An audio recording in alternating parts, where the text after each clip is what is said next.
Mesdames, Messieurs, bonsoir, ravi de vous retrouver, soyez les bienvenus sur Lorena TV. Ça y est, nous sommes en direct, l'aboutissement d'un long projet d'Hélène. Alors forcément, la fonction du direct vous permet à vous, chers téléspectateurs, de devenir acteurs de votre émission.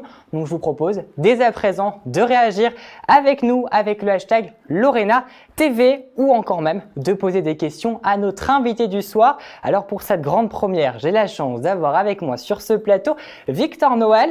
Bonsoir Victor. Bonsoir. Alors merci d'être avec nous. Alors vous gérez le blog de Victor dans lequel vous vous intéressez particulièrement à la nature avec sa biodiversité et ses animaux. Vous êtes également à l'origine de la marche pour la biodiversité à Metz, samedi prochain. On en parle de cela dans quelques minutes. Mais pour l'instant, on va s'intéresser à ce grand changement que vient de subir Lorena TV, ce média 100% associatif. Il vous propose désormais chaque samedi soir à 18h30 le grand direct, 30 minutes d'émission au sommaire de la culture, du sport, du patrimoine et des sujets de société, des thèmes qui vous ressemblent et qui vous concernent. On se plonge tout de suite dans les coulisses des répétitions et on voit ensemble le trobinoscope des équipes de Lorena TV. Regardez. Bonsoir à tous, je suis Kéline Bressan, le président de l'association Lorena TV. Lorena évolue, nous passons maintenant au direct après plusieurs mois de travaux. Chaque samedi soir, nous aurons une émission en direct à 18h30. Venez découvrir l'équipe et le studio.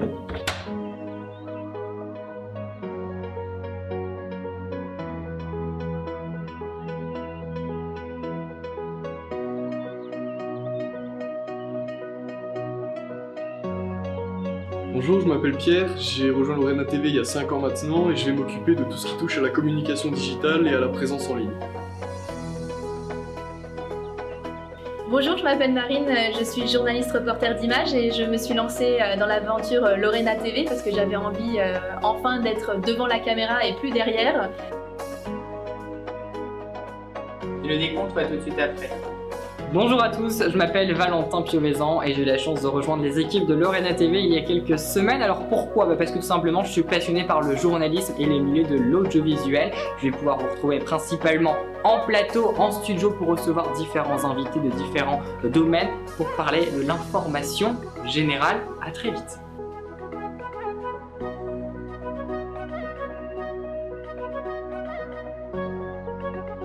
Alors je m'appelle Théo Moussaoui, je suis en première S, j'ai 16 ans et demi. J'ai rejoint Lorena TV parce que d'abord c'est Valentin Piovesan qui m'en a parlé et c'était toute la partie régie qui m'intéressait. Donc mon implantation mais toute la partie régie. Et parce que plus tard j'aimerais partir sur un BTS en audiovisuel, donc ça m'apporte des plus Lorena TV en fait.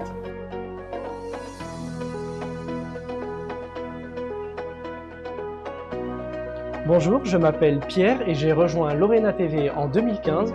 Moi, ce qui m'intéresse, c'est plutôt la partie technique, notamment la régie.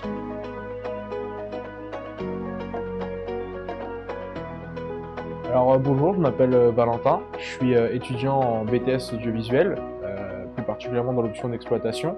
Donc en gros, je suis un technicien audiovisuel et je viens de rejoindre Lorena TV pour m'occuper de la partie régie. Bonsoir, je m'appelle Walter, je suis à Lorena TV depuis le début. Je vais m'occuper de la partie radio. Je vous attends dans nos studios au premier étage du Gueulard Plus. À bientôt. Je m'appelle Simon, je suis à Lorena TV et je m'occupe du secteur sport.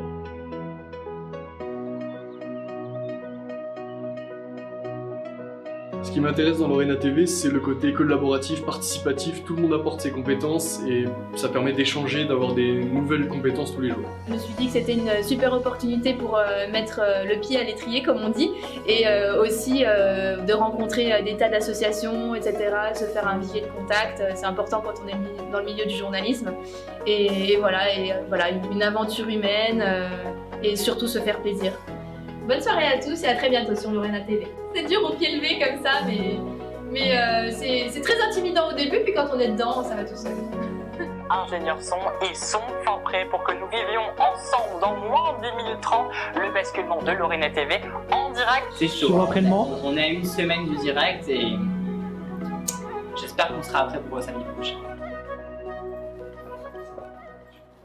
Vous êtes passionné par le métier du journalisme, de la vidéo, de la réalisation. Eh bien, ne tardez plus, envoyez-nous vos candidatures à l'adresse mail qui s'affiche actuellement sur vos écrans, rédaction@lorena.tv, et vous pourrez retrouver l'intégralité des directs ainsi que des reportages sur notre site internet www.lorena.tv. Vous aurez aussi bien évidemment la chance de revoir en intégralité les bénévoles qui font la réussite de ce média 100% associatif. À présent, on va parler de vous, Victor Noël. Vous avez 14 ans. Alors, je l'ai dit précédemment, vous êtes engagé envers la nature avec sa biodiversité et sa faune sauvage. Vous organisez samedi prochain, au départ de Metz, la marche pour la biodiversité. On ne vous arrête plus, Victor. Comment vous vous décrirez à nos téléspectateurs qui ne vous connaîtraient pas? Comment je me décrirais? Comme tu l'as dit, je m'appelle Victor Noël, j'ai 14 ans. Je suis passionné de nature depuis très longtemps. J'aime en particulier les oiseaux. Donc, pour me présenter un peu, je fais partie de plusieurs associations de protection de la nature, dont la LPO, la Ligue pour la protection des oiseaux. Je tiens un blog naturaliste et une page Facebook, une chaîne YouTube où je mets des vidéos pour essayer un peu de sensibiliser les gens à la nature et à la faune sauvage. Et de temps en temps, je fais des animations dans les écoles, pareil pour sensibiliser les enfants. Alors, je vous le rappelle à vous, chers téléspectateurs, que si vous avez des questions à poser à notre Victor, qui est notre invité du soir, n'hésitez pas, ça se passe dans les commentaires juste en dessous de cette vidéo. Alors, Victor, la biodiversité, la nature, on la croise tous les jours. Quel a été l'élément déclencheur de cette passion intense que vous avez envers la nature et envers ces animaux? Il n'y a pas vraiment eu d'élément déclencheur, c'est venu depuis que je suis tout petit. Après, si on doit parler d'éléments déclencheurs, j'ai fait un petit tour d'Europe où on était beaucoup en contact avec toute cette nature, cette faune sauvage, et donc ça m'a donné envie d'aller un peu plus loin, notamment de faire la photographie animalière. Alors, on va en parler de votre deuxième passion, la photographie animalière. Mais avant ça, il faut le savoir, c'est qu'aujourd'hui, la biodiversité, c'est un vrai sujet d'actualité. Et pour vous, Victor, d'un jeune de 14 ans, est-ce que vous pensez qu'on en parle assez dans la presse de cette biodiversité? Mais aussi, est-ce qu'on montre réellement la réalité de ce que subit actuellement la nature, ces animaux? Alors, c'est sûr qu'on en parle beaucoup plus en ce moment. Après, pour moi, on n'en parle pas assez. Comparé à la gravité de la situation, les scientifiques parlent d'une 6e extinction de masse. La dernière extinction de masse qui a eu lieu, c'est la même qui a frappé les dinosaures. Donc c'est quelque chose de très important. C'est énorme. La biodiversité subit une érosion.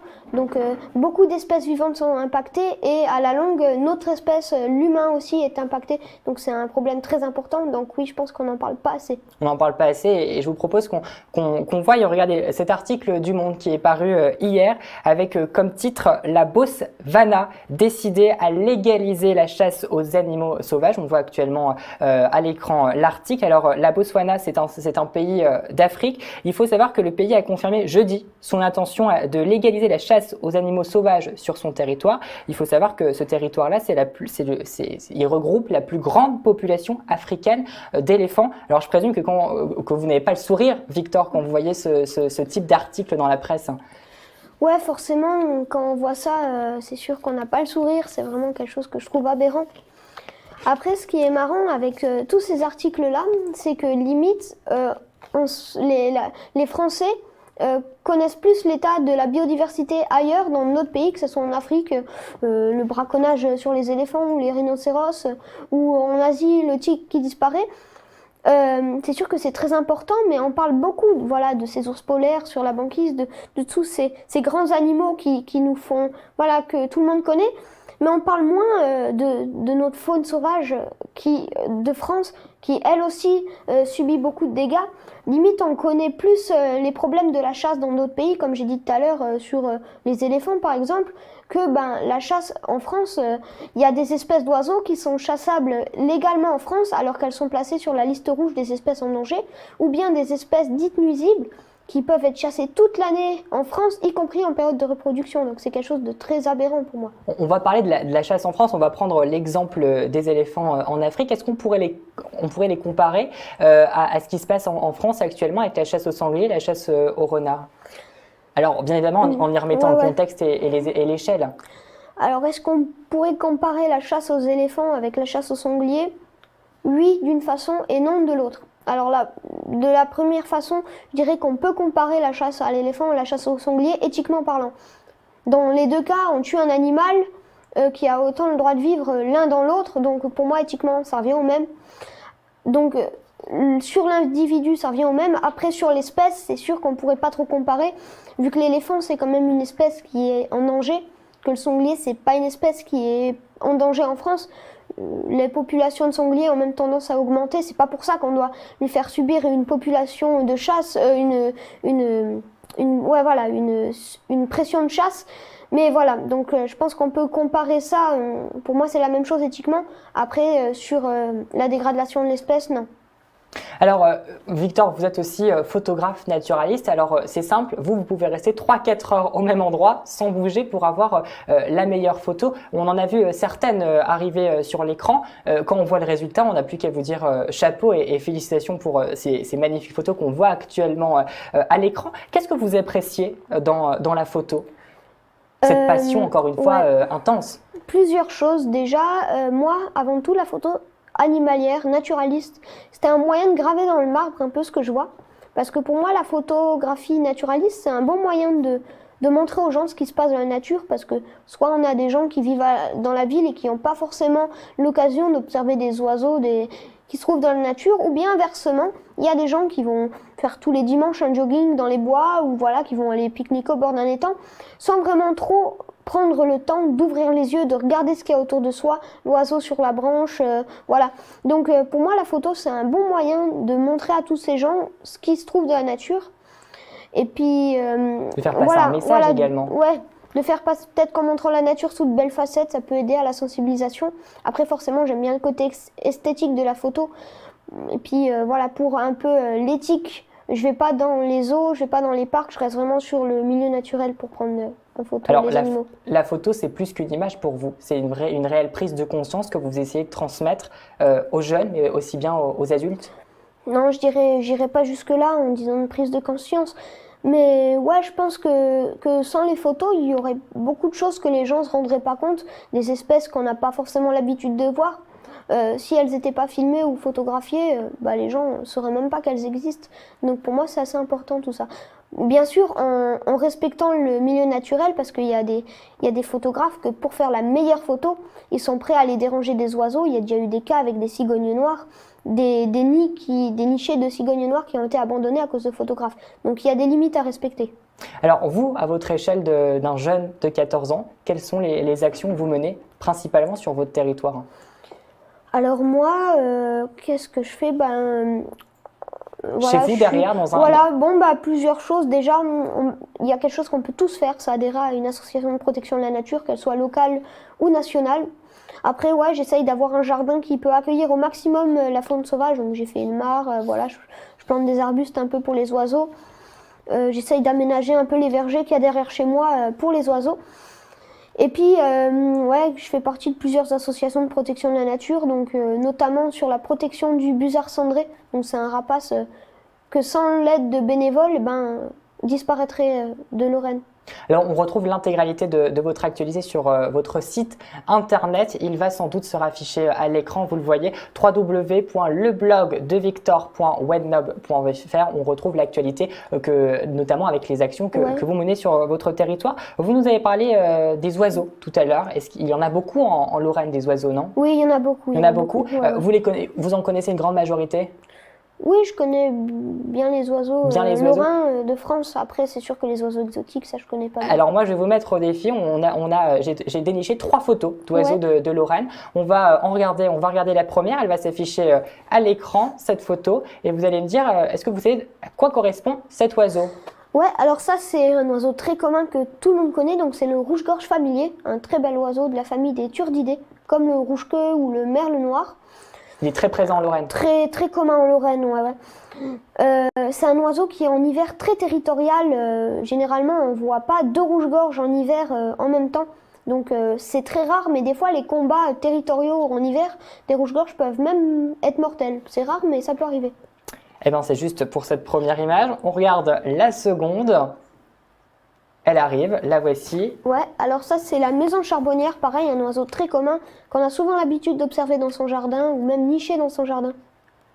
On va regarder la troisième, encore une fois c'est un sans faute hein, pour l'instant. On va regarder la troisième qui va arriver. Très Voilà. belle couleur. Hein, Ouais, très belle au couleur. passage. C'est un martin pêcheur, donc un oiseau un peu moins commun, mais qui reste quand même assez commun en Lorraine. Donc on trouve le long des rivières, des lacs, des cours d'eau, tout simplement parce que il se nourrit de poissons, voire même de petites grenouilles, et niche dans les berges assez tendres. Il creuse des terriers en fait. Donc c'est un très bel oiseau, mais qui est assez difficile à voir parce qu'on l'appelle la flèche bleue. Il vole très vite à la surface de l'eau. C'est des fois assez compliqué de le capter, notamment en photo. Eh ben, merci bien en tout cas pour ces informations complémentaires sur les trois oiseaux qu'on vient de voir. Samedi prochain, Victor, vous serez où Samedi prochain, je serai à Metz pour la marche pour la biodiversité. Que vous organisez? Voilà, j'ai eu l'initiative d'organiser ça en février dernier. Eh ben, on va en reparler dans quelques instants, mais avant ça, je vous propose qu'on regarde la vidéo que vous avez lancée le 2 octobre dernier sur Facebook. C'était un peu l'appel à la mobilisation, à se rassembler pour marcher ensemble pour la biodiversité. On regarde tout de suite cet appel à la mobilisation.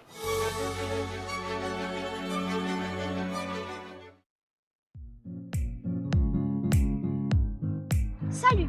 Si tu adores observer tout ce qui se passe dans la nature, si tu adores photographier la faune sauvage sans la déranger, si tu es bénévole, adhérent ou sympathisant d'une association de protection de la nature, si tu observes une multitude d'oiseaux que tu n'as pas envie de voir disparaître, si tu trouves que c'est flippant que d'ici 40 ans tous les poissons pourraient avoir disparu des océans et être remplacés par du plastique, si tu trouves alarmant que 30% des populations d'oiseaux ont disparu de France en 15 ans, si tu souhaites la disparition des pesticides et des insecticides, si tu préfères qu'on développe l'agriculture biologique plutôt que l'agriculture intensive, si tu préfères écouter le son de la nature plutôt que les détonations des fusils des chasseurs, si tu souhaites un monde meilleur pour tes enfants et petits-enfants, bref, si tu aimes la nature et que tu n'as pas envie de tout voir disparaître, on t'invite à la marche pour la biodiversité le 9 mars 2019 à Metz.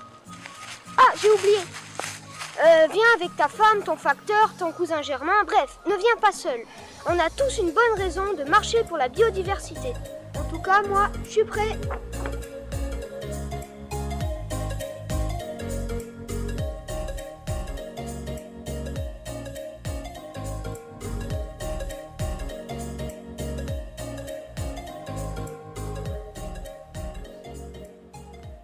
L'appel est donc lancé. Rendez-vous samedi prochain à Metz pour marcher pour la biodiversité. Alors permettez-moi de vous dire, Victor, mais vous n'avez pas le discours d'un jeune de 14 ans, vous avez plutôt le discours d'un adulte responsable, mais aussi qui sait convaincre, hein, parce qu'on va quand même le dire. L'appel que vous avez lancé sur Facebook a déjà été partagé par plus de 330 personnes et déjà visionné plus de 10 000 fois. C'est pas rien quand même. Ouais, on est assez content du résultat. Quand on a commencé à organiser la marche, on ne pensait pas qu'on aurait autant d'associations qui nous soutiendraient, donc on est assez content. Parce que ouais, la marche, avant tout, c'est pour exiger une vraie politique de sauvegarde de la biodiversité. Donc voilà, cette biodiversité qui subit une érosion. Comment elle vous est venue cette idée? Pardon. Elle m'est venue... à force d'entendre des études qui sortent, des articles, et que le gouvernement fait pas vraiment grand-chose, et on commence à en avoir un peu marre, on a envie d'organiser une marche. Et donc voilà, une marche est un bon moyen de faire descendre un maximum de personnes dans la rue, voilà, contre l'inaction un peu des gouvernements face à l'érosion de la biodiversité. Et donc voilà, ça c'était la première raison. Mais la deuxième raison, c'était aussi un peu pour fédérer toutes ces associations de protection de la nature locales, de Lorraine ou même nationales, parce qu'il y a une multitude d'associations de protection de la nature. On ne se rend pas forcément compte de leur nombre. Et donc la marche, c'était un peu un moyen de les fédérer, parce que ça reste quand même une marche associative. Et donc ouais, on est content du nombre de soutiens. On a 77 soutiens actuellement d'associations, on a aussi des personnalités. Mais donc ouais, on ne pensait pas qu'on aurait autant de soutiens d'associations, donc on est plutôt content.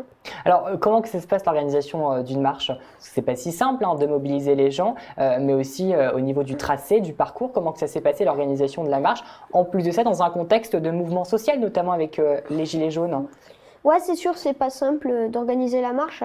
Après, tout dépend ce qu'on fait autour de la marche. Mais ouais, donc voilà, là,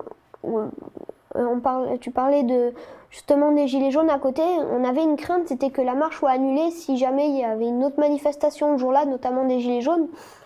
Et donc, avec les gilets jaunes, ça s'est très bien passé. Ils viendront pas ce samedi à Metz faire une manifestation pour nous laisser un peu ce samedi la place.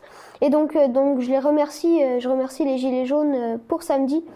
Donc voilà, hier on a eu l'autorisation, une pré-autorisation, disons, de la préfecture. Ce qui est donc sûr, c'est qu'on se Voilà. retrouvera, C'est ce qui est retrouvera samedi prochain à Voilà. Metz quand vous C'est marcherez pour la biodiversité. Alors vous serez accompagné de nombreuses associations, vous l'avez dit tout à l'heure, elles sont locales, régionales mais aussi nationales. On y retrouvera des personnalités politiques, des journalistes, des présidents d'associations. C'était compliqué de les mobiliser sur le terrain? Ouais, ça a été compliqué. Je dirais pas que ça a été compliqué, je dirais plutôt que ça a pris du temps. Quand on a commencé au début, ça a pris du temps pour fédérer toutes ces associations, que ça devienne un peu plus important. La presse, c'est sûr que c'est venu tout doucement, plus vers la fin, mais on est content parce que c'est assez bien médiatisé. C'était aussi le but pour que les gens voient qu'il y a des gens qui descendent dans la rue pour marcher pour la biodiversité. Donc ouais, ça a pris un peu de temps, mais on est content du résultat. On a plusieurs personnalités qui soutiennent, comme par exemple Alain Bourin-Dubourg, le président de la LPO nationale, ou encore Gilles Boeuf, qui est professeur des universités et l'ancien président du Muséum d'histoire naturelle de Paris. Alors, vous l'avez dit tout à l'heure, les médias, ils ont été nombreux, on va quand même le dire. Victor, vous avez rythmé l'actualité du territoire ces dernières semaines, en passant par RTL, Énergie Lorraine, à la une du Républicain Lorrain ce lundi, ou encore même hier soir sur France 3 Lorraine. Il y a quoi d'être fier de vous, Victor? Non? Quand même? Ouais, c'est sûr que... De vous, mais aussi de la marche. Ouais, voilà, c'est ça. Je suis contente que la marche soit autant médiatisée parce que voilà, c'était le but aussi, c'était de faire parler, qu'on entende parler de cette marche. Voilà, encore une fois, parce que à ma connaissance, je suis pas sûre du tout, mais à ma connaissance, il n'y a jamais eu de marche vraiment pour la biodiversité d'un point de vue général, donc qui regroupe plein de problèmes, donc que ça soit le climat, la destruction des habitats, la surexploitation des milieux, des ressources. Donc voilà, ça regroupe plusieurs problèmes importants. Donc voilà, on est content que ça soit autant médiatisé. Alors à une semaine tout juste de la marche, est-ce que vous êtes prêts? Ou il reste encore des derniers préparatifs? On est prêt, il reste encore quelques préparatifs. Là d'ailleurs, aujourd'hui a eu lieu un atelier pour préparer les banderoles et les drapeaux pour le jour de la marche. Eh bien, Victor, c'est simple, on va montrer à l'écran l'image de la marche, l'affiche que vous avez notamment postée en masse sur vos réseaux sociaux. La marche pour la biodiversité, samedi prochain à 14 h, le départ il s'effectue Place de la Comédie. Place de la Comédie, le retour Place de la Comédie. Et vous allez traverser le centre-ville de Voilà, Metz. Vous allez mener des actions un peu partout dans votre traversée? Plusieurs petits happenings, par exemple contre la surpêche, contre les pesticides, les fongicides, les insecticides. Voilà, il y aura plusieurs petits happenings. Il y aura un discours de fin, un discours de début et surtout, juste avant le départ de la marche, Dominique Dimet, qui est une chanteuse et qui écrit ses musiques, sur le sujet de la protection un peu de l'environnement, appelle à ce que, parce qu'en fait elle intervient beaucoup dans les écoles et donc elle a appelé à ce que les enfants qui ont participé à des spectacles avec elle ou bien des autres viennent chanter tous ensemble Touche pas ma planète, donc une musique qui a été écrite par Dominique Dimet pour le départ de la marche. Et ben voilà, vous partirez marcher dans le centre-ville de Metz avec un fond musical. Alors forcément, vous le savez, Victor, nous sommes en direct actuellement sur la page Facebook Lorraine TV. Les internautes peuvent réagir avec nous et les internautes également s'interrogent et ils nous ont posé des questions via notre adresse email. On commence avec Nathan qui nous pose la question de combien estimez-vous de participants? C'est un peu compliqué, mais... On ne sait pas vraiment, la fourchette est grande. Après, il me semble, je suis pas sûre, mais il me semble que pour les anciennes marches, les marches pour le climat qui se font à Metz actuellement, je crois qu'il y a dans les 1500 personnes, je suis pas sûre. Donc ouais, je pense que si on sera en dessous de 1000, on sera déçu quand même. On attend plus de personnes. Monique, à présent, qui nous écrit de superbes photos. Vous avez appris comment la photographie? Comment j'ai appris? Mon père travaille dans une télé locale, donc il est caméraman, donc il m'a un peu appris voilà, les bases de la photo, c'est le cadrage, les réglages un peu. Donc voilà, et puis j'ai appris un peu sur le tas, au long terme. Et puis comme je vais beaucoup dans des festivals de photos animalières, ça m'a permis aussi d'apprendre un peu la photo. Aurélie qui nous pose une question après un peu plus technique sur le plan du parcours. Le parcours de la marche est-il accessible en poussette? Oui, bien sûr, c'est accessible en poussette. C'est dans les rues de Metz, donc ouais, c'est accessible pour tous. Et si je m'en abuse, on peut retrouver le parcours de la marche effectué la semaine prochaine sur votre site internet, mais celui de la marche, il va sans doute s'afficher à l'écran, ou sinon on va le rappeler, il arrive, il est là. Voici www.marchebiodiversité.wixsite.com. Alors à présent, on va parler d'autre chose. Victor, une question totalement à part. Est-ce que vous connaissez l'U4 du Cange, le haut fourneau? Oui. Vous y êtes déjà allé? Oui, j'y ai déjà été. Alors, je ne sais pas si vous le savez, mais il y a tout juste une semaine, nous lancions sur notre page Facebook un concours pour permettre à l'un de nos téléspectateurs de remporter 2 entrées à l'U4 du Cange. Et le tirage au sort, c'est maintenant, c'est en direct. Vous avez été très nombreux à participer. Vos noms ont été mis dans ce chapeau, ont été pliés. Et c'est vous, Victor, avec votre main innocente, qui allez faire le tirage. Alors, on mélange. Je vous laisse tirer au sort un petit billet, je vous laisse l'ouvrir. Cette personne. Alors c'est Didier Issiger. Didier Issiger Voilà. qui remporte 2 entrées pour l'U4 du Cange. Merci et félicitations à vous. On viendra vous contacter pour vous remettre ces 2 places. Et merci également aux autres participants d'avoir participé à ce concours. Et je vous propose de rester connectés parce qu'un autre concours arrive très prochainement ici même sur cette page. Et Victor, merci en tout cas d'avoir été avec nous. Et je vous remets également aussi 2 places pour que vous y allez. Merci vous pourrez beaucoup. retourner encore une fois à l'U4 et vous nous enverrez vos photos cette fois-ci, même que c'est pas trop de la nature. Ça vous dérange? Eh bien, très bien, je vous les remets. Merci en tout cas, Victor. Alors, Victor, vous le savez, on est en direct. C'est cette grande première. Alors, forcément, ça fait déjà plus d'une 25 minutes qu'on est ensemble. Mais derrière là, il n'y a pas simplement moi à la présentation. Il y a aussi toute une équipe technique. Et ils arrivent sur ce plateau maintenant. On va accueillir l'équipe technique de Lorena TV qui a été avec moi sur ce direct exceptionnel pour cette grande première. Ils arrivent. Voilà, ils arrivent.